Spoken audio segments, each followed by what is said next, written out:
ikhtiar melakukan perubahan di periode 2024 ini menemukan tantangan yang agak unik dibandingkan pemilu-pemilu sebelumnya. Untuk pertama kalinya kita menemukan keluhan di berbagai tempat, menemukan kekhawatiran di berbagai tempat. Akankah pemilu diselenggarakan dengan jujur? Akankah pemilu diselenggarakan dengan adil? Kekhawatiran-kekhawatiran seperti itu sebelumnya tidak pernah ada. Kejujuran itu harus utuh, seutuh-utuhnya. Kita percaya dan yakin KPU akan melaksanakan semua proses pemilihan umum dengan sebaik-baiknya, dengan sejujur-jujurnya, dengan seadil-adilnya, tanpa kecurangan apapun. Karena kalau melaksanakan pemilu yang curang, mengkhianati bangsa dan rakyat Indonesia.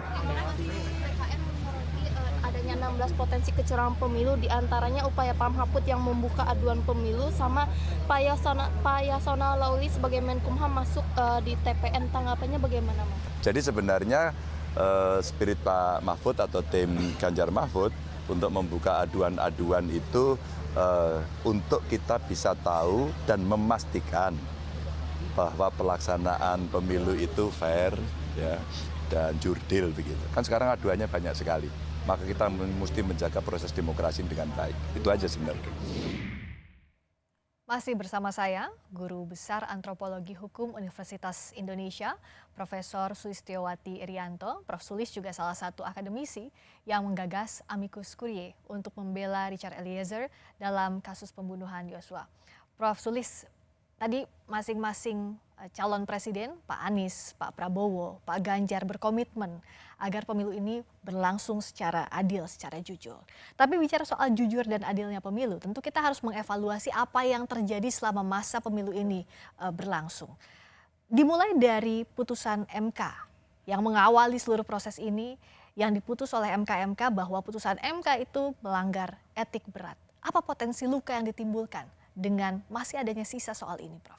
Ya, nanti kan pemilunya akan datang juga harinya. Saya kira itu akan terjadi. Tetapi masyarakat, publik akan melihat bagaimana pemilu itu dilakukan. Dan saya bersyukur sekali bahwa ada kelompok-kelompok masyarakat yang memiliki kesadaran itu. Lalu mereka mendirikan forum-forum pengaduan. Bahkan secara online, ada Jaga Pemilu, saya ada di dalamnya Jaga Pemilu bersama dengan teman-teman. Lalu kemudian ada Jaga Suara, ada Gus Durian, dan banyak lagi yang saya tidak tahu ya.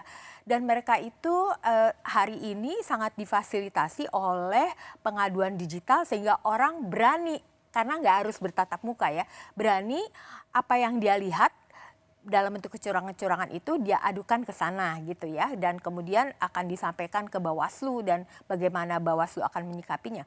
Saya kira itu baik sekali dan memang secara kesejarahan itu Indonesia berhasil melewati masa-masa yang sulit karena gerakan masyarakat sipil, masyarakat madani yang memang menginisiasi banyak sekali upaya-upaya untuk tetap menegakkan demokrasi ya sesuai dengan pesan dari para pendiri bangsa. Tapi kalau ditanyakan apakah pemilunya akan berlangsung dengan baik, ya, secara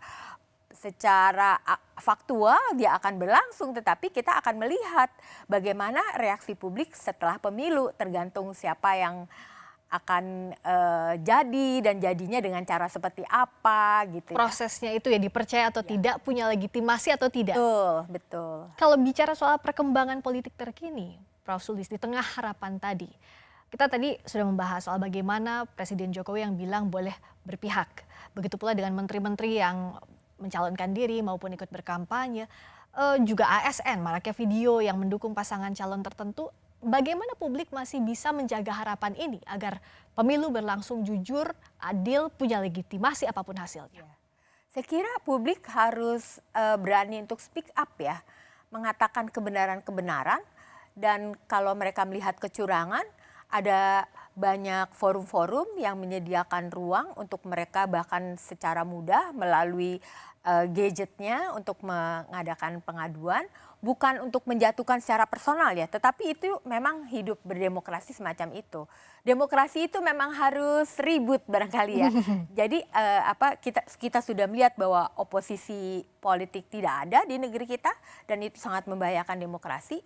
Tetapi publik itu dengan inisiatifnya sendiri memiliki ruang-ruang untuk berdemokrasi dengan cara-caranya sendiri dan itu dijamin oleh konstitusi gitu. Dan bagaimana publik mengambil ruang demokrasi? Saya teringat apa yang Prof sampaikan tadi di awal bahwa di tengah kebuntuan jalan politik dan hukum, ada jalan kebudayaan. Bagaimana publik bisa mengambil alih ini, kebuntuan ini dengan jalan kebudayaan? Siapa yang bisa menggerakkan? Ya, cikal bakal dari cara berpikir, cara berpengetahuan, cara berhukum menyepakati apa yang boleh dan tidak boleh di ruang-ruang publik itu memang mereka sudah punya. Dan mereka begitu melihat keadaan-keadaan yang genting, lalu mereka mengaktifkan kesadaran-kesadaran ini dan mereka mewujudkannya dalam berbagai bentuk. Seperti tadi itu pemantauan pemilu itu luar biasa sekali. Begitu banyak orang dari latar belakang ilmu yang berbeda menyumbangkan kepakarannya supaya ini jadi begitu ya. Dan saya kira benih-benih ini juga sudah ada di 1998. Waktu itu kami di Universitas Indonesia sedikit dosen saja karena tidak semua dosen berani melakukannya, bersama dengan mahasiswa dari berbagai universitas bahkan yang ada di Jabotabek itu membuat pemantauan pemilu unfrel. Dan kemudian kami juga meminta mahasiswa untuk memantau TPS-TPS yang ada. Gitu. Jadi sebagai masyarakat sivil memang harus dibolehkan untuk ikut memantau penghitungan suara. Dan itu baik sekali apabila ini terjadi lagi 2024. Dan menjaga pemilu agar tanpa intervensi. Iya, iya. Itu yang bisa kita lakukan, Iya. menjaga asa lewat partisipasi publik. Betul.